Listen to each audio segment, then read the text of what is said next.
We had some damn good times traveling down the road with Ravish and Rick Rude. You know, one of the funnest things I loved about traveling with you guys, was just sitting around and talking about the business. And because you know, when Rick Rude started talking, and as good of a mind as you have for the business, he was so clear in his vision and how he broke the business down. It was very ABC, and it was very simple for him. Yes. And Yes. he loved booking, and he just loved talking about, you know, what we needed to do next, or he needed to do next, or what the crowd was doing, or he loved that he loved playing chess or playing Yes. checkers, whatever the game was. He with the cards. simplified it. Yeah. You know, very Rick, much. Rick, how do you see this? I see it very simple. Black hat, white hat. What about it don't you see? Yeah. And that was it. Yeah. He simplified the entire situation with that. There's a good guy, there's a bad guy. The bad guy has to have enough heat that a credible good guy comes to kick his ass and the people pay to see it. But it was fun times. Oh, I had a blast. Man, we used to roll into Kansas City. We always stay at the Marriott there. We'd be playing pool, and I don't know what Rick was doing. I know he'd had a couple beers. He wasn't so much of a heavy drinker, but there I was, and me and him always were partners. And because we didn't need any animosity in the car, and there would be Rick standing there, and I'm sitting here, and I've got this, you know, like both hands vertically hanging onto the pool cue, and he'd be standing there, and that pool cue would be like the third pod, and so he would just be standing there, asleep, standing up, and it would be his shot. I missed a shot, and the other person missed a shot, and we was all drunk. And so I'd have to go wake up Rick while he was standing there holding this pool cue. It's like, Rick, it's your shot. There you go. What are you going to do? A shot. One time, I think it was in Philly. It was a late night. I didn't have any money. Just came to WWF. I'm hanging out with Rick Rude. And was it WCW or WWF? It had to been WWF. It had to be WCW because that was the only time we were together. Probably, yeah. Okay, so we're WCW. Late night, about 2 or 3 in the morning, me and Rick decided to split a room.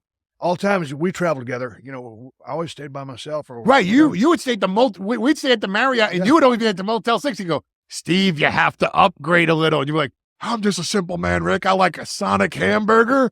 I like me a beer, and I like me my Motel 6. They'll leave the light on for you. That one time I spent the night with Rick Rude and being pretty hammered. And Rick was over snoring like a freight train. I mean, I cannot tell you how loud he was snoring. And I was over madder than a hornet because I don't sleep very well anyway. And he'd be over snoring. And I'd go, Rick, Rick. Yeah, he'd roll over. 5 minutes later, he'd start over. Rick, Rick.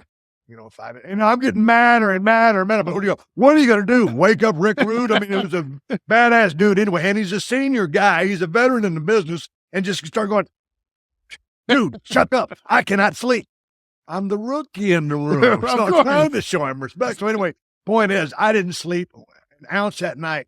And from that night on, I never roomed with another human being because I didn't want to listen to a summit snore. But he could scale a catfish with the best of them, couldn't he? Oh, dude, don't get me on that catfish story. Heck, go ahead, tell it. Oh, I told the story the other day. You know, I was down there at the hunting camp in Georgia. He caught about 20 catfish. I caught about 2. I'm out there in a trash can with a pair of pliers skinning catfish. Someone had brought a damn easy chair and a big screen, a color TV and one of those top-load VHS players. He's in there smoking a big fat joint. Rick loved to smoke dope. I wish that guy was still around. He's so funny. And then all of a sudden he walks out. Someone brought Cape Fear. He's in there watching Robert De Niro on Cape Fear. And he comes out. He goes, the screen door slams. What are you doing? Rick, I'm cleaning all these catfish. I said, do you want to help me clean them? Nope. And walks back in and sits on the easy chair and starts watching Cape Fear again. Man of very few words. He simplified the situation and he articulated his answer perfectly. Hey, man, so many of the damn boys, I want to end this thing on a bad note. Man, so many of the damn guys have left this damn world too soon. I reach out and every now and I'll call someone out of the blue, check in on how they're doing. It's just, it's a rough life, but guys got to take care of themselves. Yes. Yes. The travel in and of itself, the demands of the travel are just brutal. They will age you so much. Yeah. I don't want to get on a big tangent, but all you guys out there and the guys that got out of business, man, chill back on your stuff. Time to go back into a civilian life. Hell, I did. I'm trying to live on this goddamn ball of rock we call Earth for as long as I can. Another 15, 20, 30 years would be good. Well, don't limit yourself.